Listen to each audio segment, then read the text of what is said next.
Hello, everyone. Hello, hello. We are live. So we're just going to wait about a minute or two because I know it is exactly 7 o'clock. Well, 7:01 to be precise. We're going to just wait for a couple people to join us before we actually start. So we're just going to, I'll welcome you officially in just a few minutes, Sheree, okay? Sounds good. Thank you. You're welcome. So we wait patiently, just a couple minutes. Looking forward to the chat tonight. A lot going on in the world. Absolutely. Absolutely. Okay.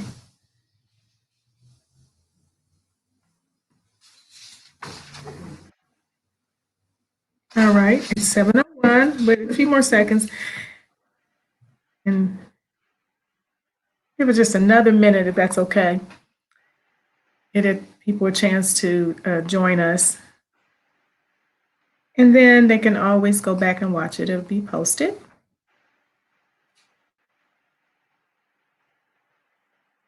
For those that are joining us, be sure that you allow StreamYard to have access so we can see your comments. If you have comments, and you can comment and let us know you're there. Please be sure and click yes. You'll get a permission notification from StreamYard, which is the platform that we're using this evening. Please say yes. That will allow us to actually see who is commenting and recognize you. Let us know you're there. Let's see, we have a few viewers popping on. Again, as I just mentioned, if you are joining us, be sure to say yes for StreamYard. They will send you a notification for permission to join, and that will allow us to see your name on our post so we know who's with us this evening. And we thank you for joining us.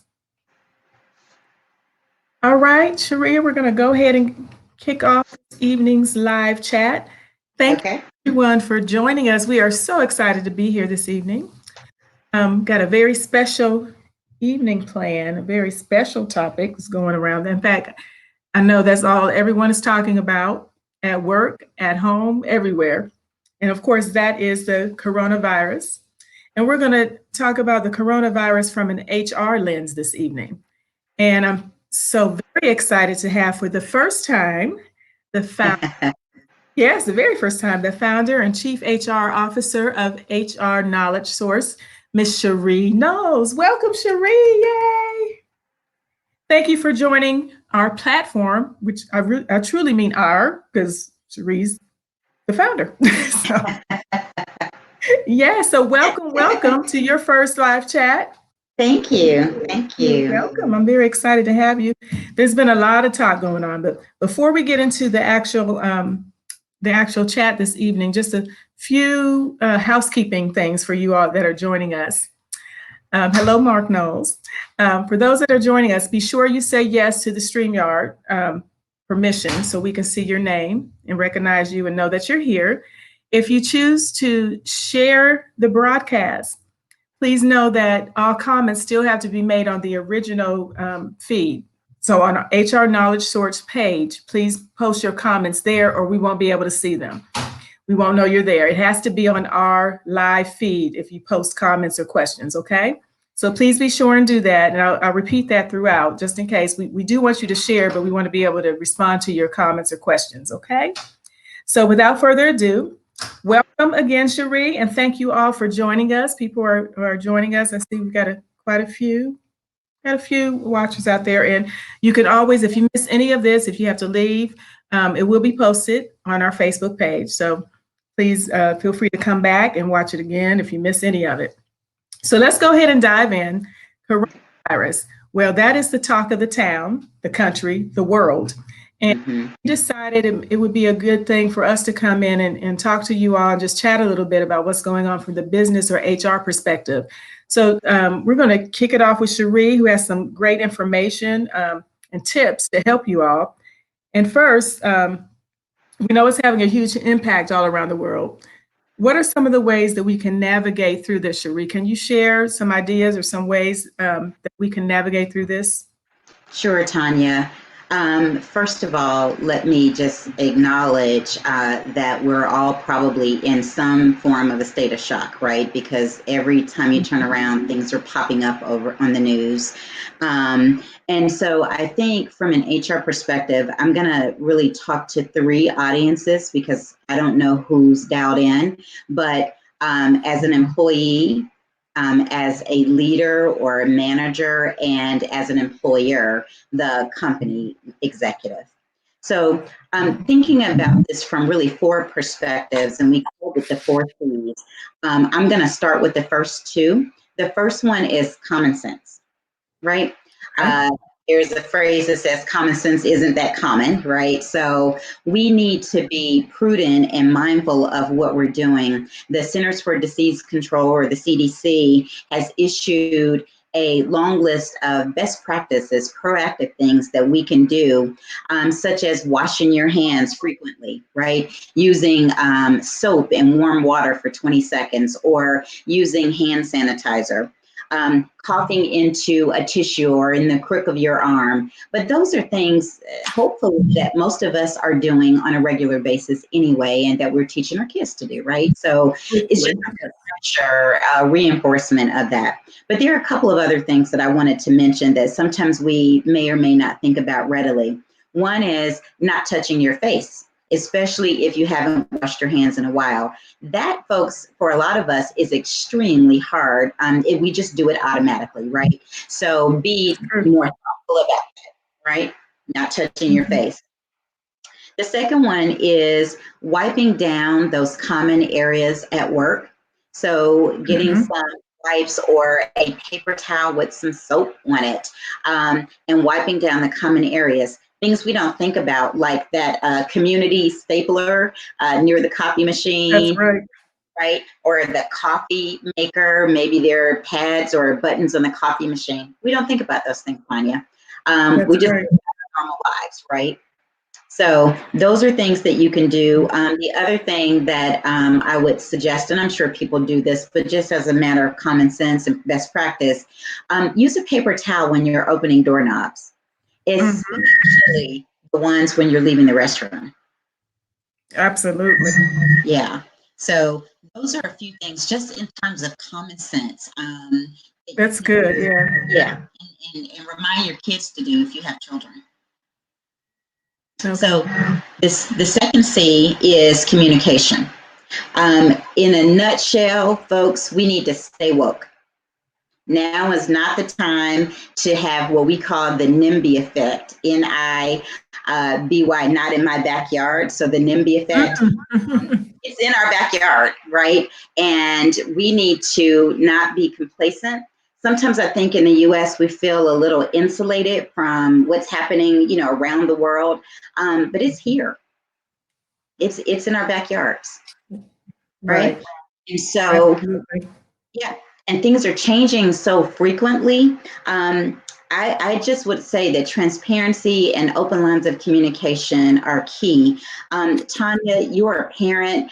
I'm sure your kids are asking questions. For the audience, I'm sure your kids, if they haven't asked, they will be asking questions. And they're going to be looking to you, right, for guidance and for answers the way they do for everything else. And so you have to be informed.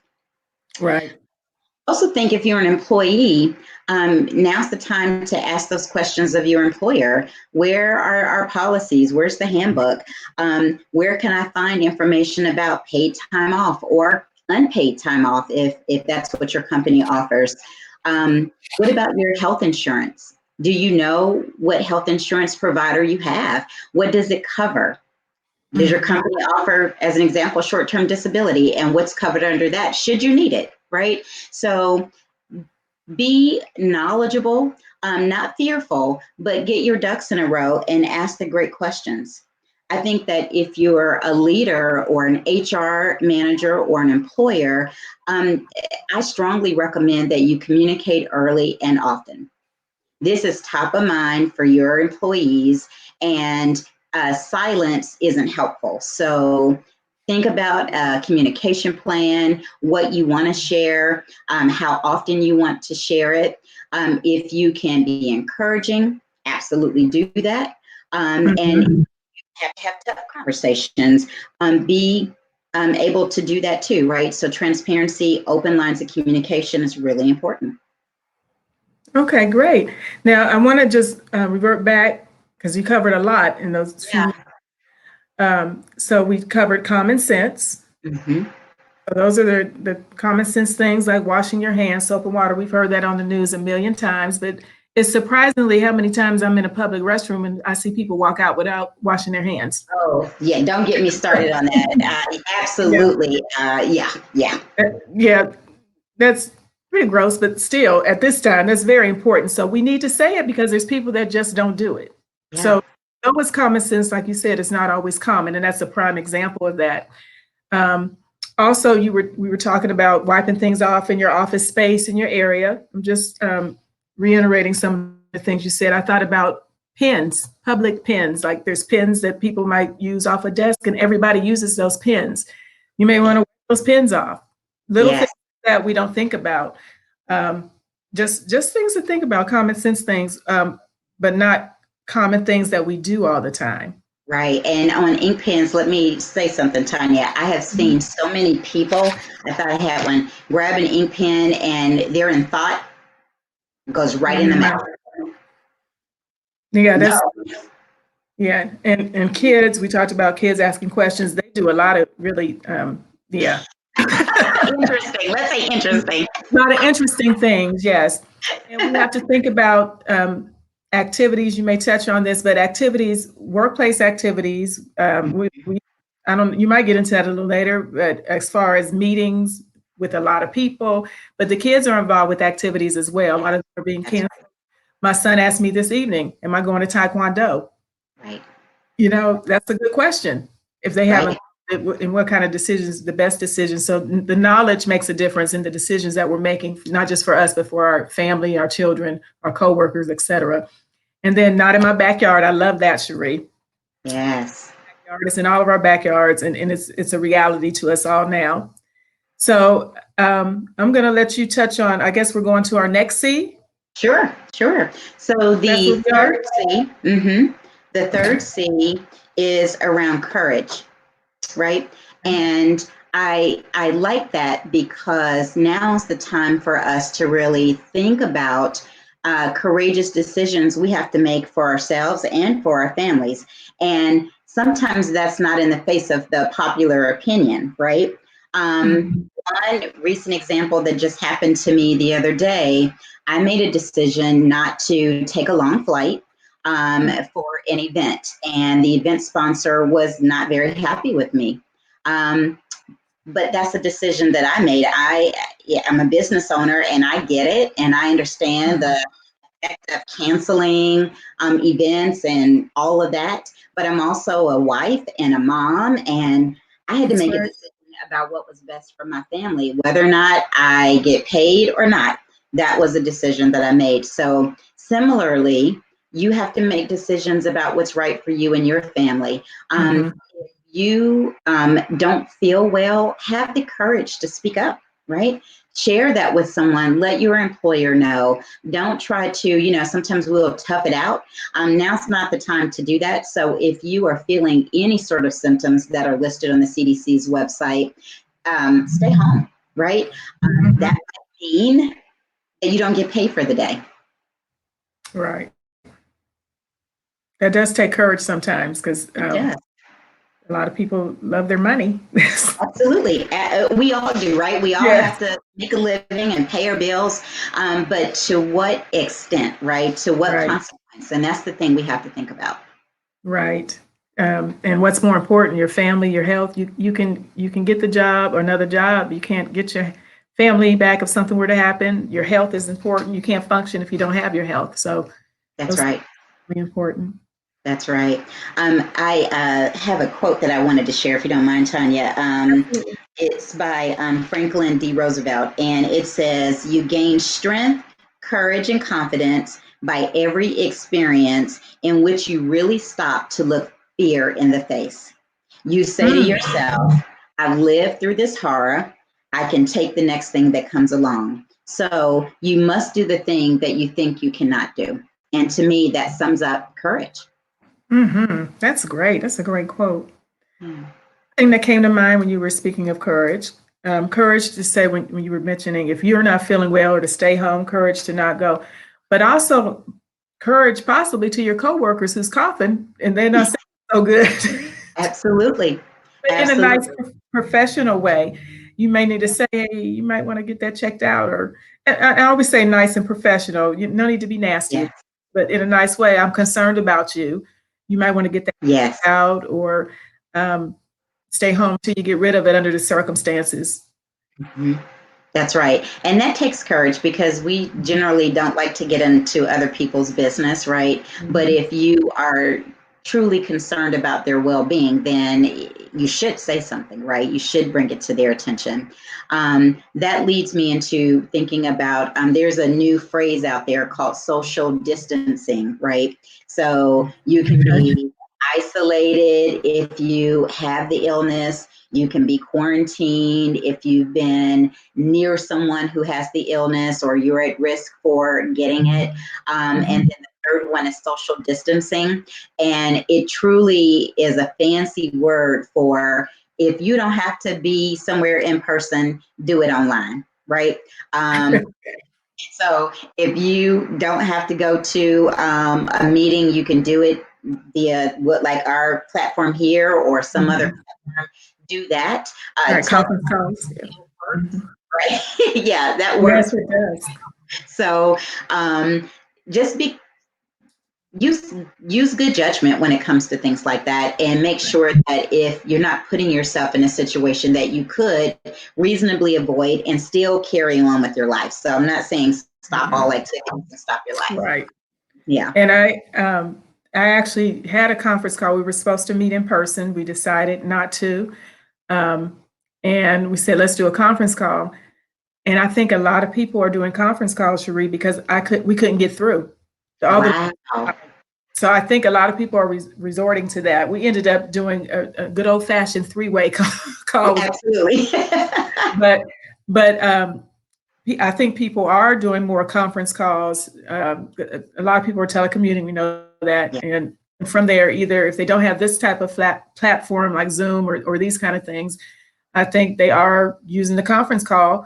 And that's all the lines. I tried several times. I could not get today. So I think a lot of people, that's a note for business people that are watching, know that you might want to plan a plan B in case Yes. you can't get through on the conference calls because they were all tied up for quite some time this morning. So Absolutely. That's good to yes. know. Okay, so we've done common sense Yes, and communication. we have. So And last but not least, unless there was some more in the other ones that you needed to touch on, I was going to move to the fourth C, yeah, no, that's perfect. Perfect. which is And passion. Go ahead. yeah, compassion. I think it's probably the most important one out of all of these. Um, as we see things on the news and we're constantly hearing about outbreaks in different parts of the world, in the United States, people who are, meeting unplanned and untimely deaths. At first, I think for us, it's shocking, right? We're like, oh, wow, okay. Right. But over time, we could become desensitized to it, right? And kind of Yes. focus on the statistics. And the thing I want to leave us with is that remember, there is a human being behind every outbreak of disease and certainly behind every death. There is a life that's associated with that. And we just have to have a heart of compassion for people and not get so focused on the statistics that we really forget that we're talking about like humans, like human beings. And I think Yes. that's important. Yes. Great, because sometimes we do get desensitized, or Mhm. that's some people's nature. They're not passionate by nature, so that's a little challenging to people. But I think people need to be a little aware. We do have a question. Let me go ahead and read to you. First, I see Naila Morris is here. Hi, Naila. She And the conference calls are a great option. And Jasmine Stinson is here with us. Her question is, if you do have the virus, how should you prepare for the possible treatment? So as of today, there really isn't a stopgap for that, right? So there's no cure, no known cure. They're working feverishly to create a vaccine or something that will help. But I think that there are a couple of things that you could do immediately. Number one, if you feel like you have the symptoms or you just flat out don't feel well and you are really concerned, call your doctor. Right? Let them know that you have this concern so that they can then appropriately fit you in and spend some time with you going over your symptoms and really kind of setting up a protocol just for you. One thing that I learned in the state of Georgia, and I don't know what it's like in any other states, but I did learn that by protocol, the doctors or the hospitals are testing you for everything else first. So if you go in, right, and you think, oh, I'm going to get that, COVID-19 test right now, in the state of Georgia, the likelihood of that is pretty low. They, by protocol, are ruling out everything else. And then if those tests come back negative, which could take 2, 3, 4 days, right, for results, then they will do the COVID-19 test, and that in of itself can take up to 48 hours. So be mindful of that. So my point, I guess, especially in answering your question, Jasmine, is that the first sign of something not feeling right, go ahead and make an appointment with your doctor, knowing that it could take multiple days before you're tested for coronavirus. Yeah, it sounds like it's a process, and which is why they're having people quarantined for a long period of time, probably as well, till they sure it takes a minute to find out if it is that. So just to be on the safe side, they're quarantining people probably until they find out for sure, and of course that's a good thing. Yeah. But it also goes back to one of your 4 C's, which is common sense. Yeah. Common sense to call the doctor. Don't play with it. It's nothing to play with. Right. And they have Yes. symptoms. Yeah, there's symptoms listed like on the CDC website, but just the top 4 that come to my mind right now. One is a fever, like a true fever. Body aches, the things you'd feel with the flu. So body aches or chills, nausea, maybe diarrhea, a cough that is a dry sort of hacking cough. It's what they say. So definitely learn more. Again, goes back to communication, being awake and not being so insulated and having the NIMBY effect. Learn for yourself so that you can make good decisions. Right. And preparedness for whatever may come to be. So, and we know a lot of people are preparing because we know the stores are getting empty. So, okay. So my brother told me today, I was in the store. He said, oh, you better stock up on toilet paper. And I laughed. I'm like, why? He's like, oh, there's a video out there of people like scrapping. Yeah, they're fighting. Yeah, I haven't figured out that one yet, but I got mine. Okay, so I missed out. So I don't know if y'all missed out, but I missed out. So I went straight to the toilet paper aisle. There was no toilet paper to be found. And there was a person there, a man and his daughter, and he's like, I'm buying really, really cheap, thin paper towel just in case it comes to that. And I laughed, but then I thought, shoot, that's a good idea. So I bought them too. So family, don't use the really cheap paper towel as paper towel. You might need it for something else. Now, Sheree, now be careful with that because sometimes paper towels stop up toilets. I'm just saying. I'm going to ration it out. We're going to rip them in half. We're going to really do this thing right in case we have to. Okay. I went on Amazon. They list all these toilet paper options. They're all currently sold out, not available. Check back with us. We'll notify you when we have some. So for whatever reason, toilet paper is on fire. It's the truth right now. Yeah, it really is. Shadnice just left a comment that says, go to less likely stores to find toilet paper like Aldi. Well, Shadnice, I went to Aldi today and got toilet paper. Maybe the dollar stores, maybe. I don't know. Maybe. Well, Publix had some. Okay. I know, that's where I went.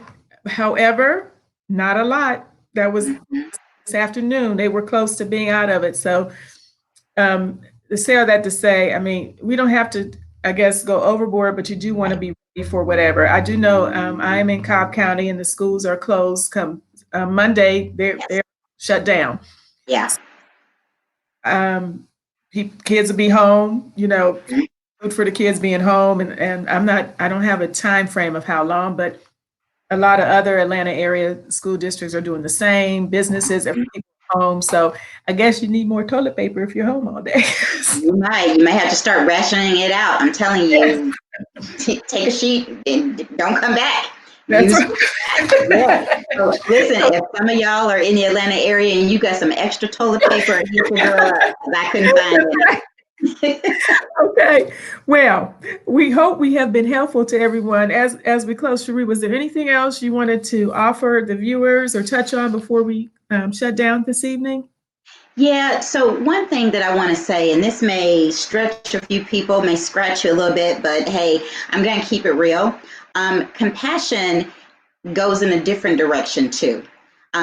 Sometimes because we're hearing so much information, we can unintentionally discriminate against people, right? Our unconscious bias comes up, and before we know it, we've said something or done something that in our rational mind, right, we would never do, but we've done it. I've seen news stories like to the extreme of people of Asian descent being harmed or ostracized because we all believe that the virus started in China. And so somehow people made a leap of connection in a wrong way. And so I've seen that. But it could be things as simple as not going to the Asian-owned restaurants that we've been going to for years. All of a sudden we stop, right? Or ladies going to the Korean-owned nail salon. So now we feel some kind of way about it when we've been going there for 4, 5, 6, 7 years on a weekly basis, right?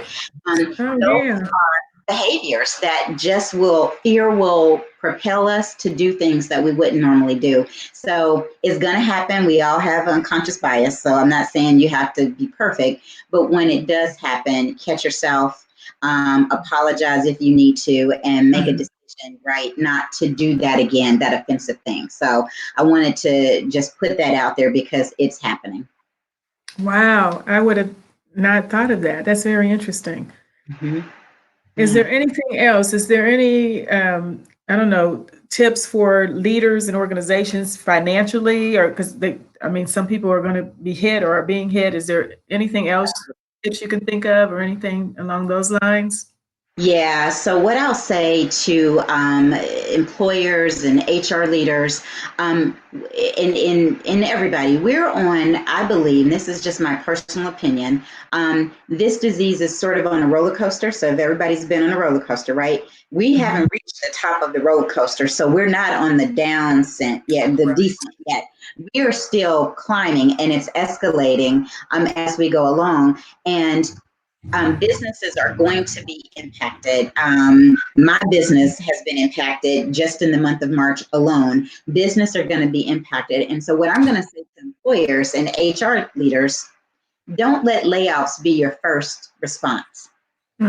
That's good. Sometimes we go straight there, right? Like we just need to cut expenses. That means we need to cut people. Let that be the last resort. Like there are a myriad of things that you could offer. One, you could reduce hours. So maybe not everyone's working full time, but everyone's working and still being able to bring home a paycheck. Or asking people to voluntarily take maybe 1 day a week of unpaid leave, and they get paid in their work for the rest of the time. But let's be creative and let's just not jump to cutting heads. That's the easy answer, and that's not always the right answer. So that's what I would leave us with in terms of thinking about it from a creative perspective. Oh, that's great, Sheree. That was really good. A couple of comments. Shatnez was saying unconscious bias becomes prevalent during these situations. Absolutely. Absolutely. People's true colors become prevalent too. Their true colors, I think, when you're under stress or under these type of situations. And Shatnez just repeated, don't let layoffs be your first response. Yeah. I'm trying to see, was there any other comments? Look for creative solutions before cutting staff, same thing. People were just mentioning Cherokee County schools are closed March 16th through the 27th. Karen. Yeah. Corinne. Oh no, that's Karen Hilton. And I've read everyone else's comments. I want to make sure I got them all. So, ladies and gentlemen, if you have any more comments or questions, feel free, if you're watching this later, the recorded version of this, feel free to still post them. We will come back and look at them, and Sheree will respond to them. We'd be happy to. Absolutely. You can also email HR Knowledge Source if you want to get in touch with us, if you have any questions you would like us to answer, or if you need any HR help. Our website is www.hrknowledgesource.com, and you can email us at clientsolutions@hrknowledgesource.com. And please follow us on Facebook. Yes. HR Knowledge Source. Like us, follow us, post, let us know you're there. We truly appreciate you attending this evening. We hope you join us. We will continue to have these discussions about different HR topics or subjects that will impact you, and hopefully we can offer some solutions or some ideas that may also help you.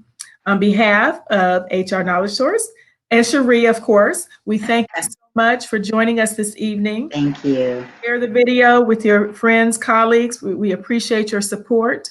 And Sheree, is there anything else you'd like to say?